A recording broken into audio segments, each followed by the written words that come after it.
Are you getting ready to sell a property in Long Beach or any of the surrounding areas? I'm gonna try and save you a potential headache and pitfall, so keep watching. The inspection is usually the point where unexpected surprises arise, and it catches a lot of buyers and homeowners off guard. And just so we're on the same page, I'm referring to the buyer's inspection once you're in escrow. After you're under contract and escrow has opened, the buyer will schedule their own inspector to go through the home and evaluate all of the major systems. That report is something buyers rely on to determine the condition of the home that they're buying. And oftentimes it can be the basis for repair requests and/or concessions towards repairs. Not always, but it's common, especially in this market that we're currently in. Now, it's worth mentioning that while the California residential purchase contract clearly states that buyers are purchasing the home in its present physical as-is condition, and that sellers in California are not required to make any repairs, I like to prepare homeowners to be ready for that request regardless. Most homeowners put all their focus on what it's going to take to get an offer, but honestly, the inspection is where the real negotiating can happen. Sometimes the requests are small, sometimes they're much larger than expected. Either way, this is usually the moment where people get really stressed. Let me give you a general example. I had a property listed in the Bixby Knolls area this past year. It was a great home, very well maintained. However, we knew there were issues with the pool and the roof. We listed it and priced it accordingly, had strong interest, disclosed the issues,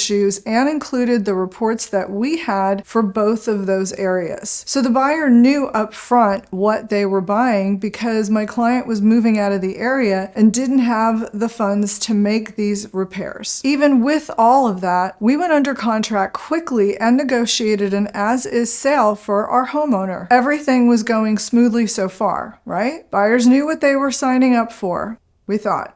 Well, when the buyer's inspection report came back, there were the items that we had initially disclosed that showed up in the report, along with something pretty significant that we were not aware of. Most of what was in the report was nothing unusual at all for a home from this era, including the roof and the pool issues. However, what we weren't prepared for was that the inspector discovered significant defects in the foundation. It was basically crumbling. I prepared my sellers to be ready for a hefty request because while they knew they were dealing with roof and pool issues, they hadn't signed up for the foundation problems that came up. The reality is that the buyers are going to ask for repairs or concessions, especially when it involves safety and livability issues. When the buyer submitted their repair request, the total amount they asked for was over $70,000. The buyer had a structural engineer give them a quote, but now they were also asking for the credit to include the roof and pool repairs that they had already agreed to take on. They were spooked. When people are about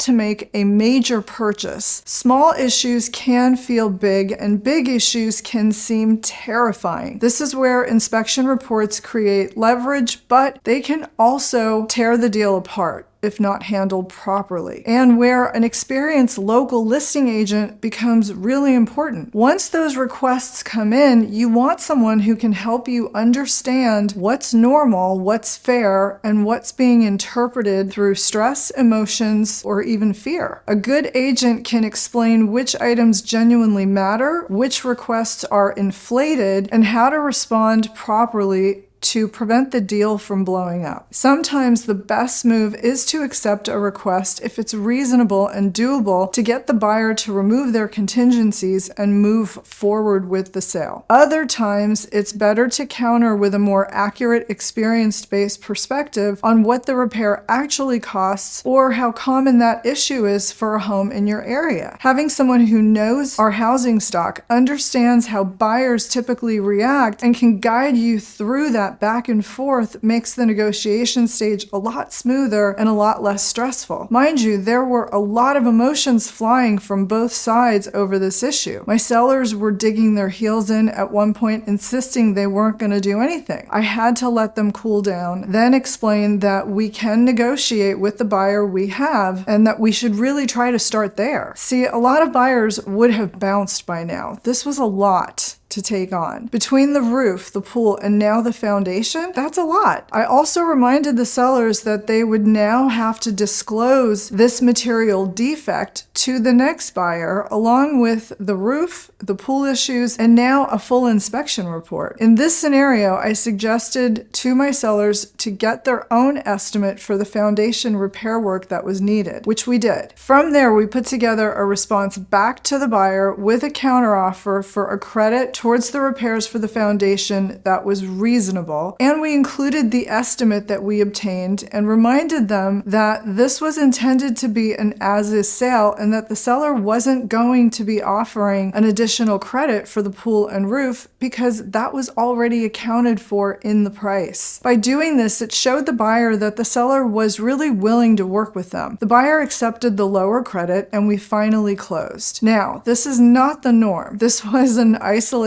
situation that could have been disastrous with a less experienced agent on the listing side. This is a great example of why deals can fall apart during the inspection process. What I recommend is talking with your listing agent about what typically comes up on an inspection report here in Long Beach or whatever city you're in, or in your particular area of Long Beach, because some areas the homes are much older, and older homes in different parts of the city tend to have their own deficits and patterns. And someone who understands those nuances can really help you get ahead of the predictable stuff so it doesn't turn into a big surprise later on. In certain parts of the city, foundation issues are not uncommon. Old electrical panels that have been recalled or knob and tube wiring can also come up, as well as some plumbing issues. I talked to every single one of our sellers about this because understanding the likely inspection items or issues ahead of time often leads to a cleaner negotiation once you're in escrow. Another thing I recommend is to have a seller inspection prior to putting your home on the market. This way, you can get ahead of the possible pitfalls and surprises. Buyers love this too because they can see what they're buying ahead of time. Well, I hope this was helpful. If you are thinking about selling in the months to come, please reach out. We'd love to help. Bye for now.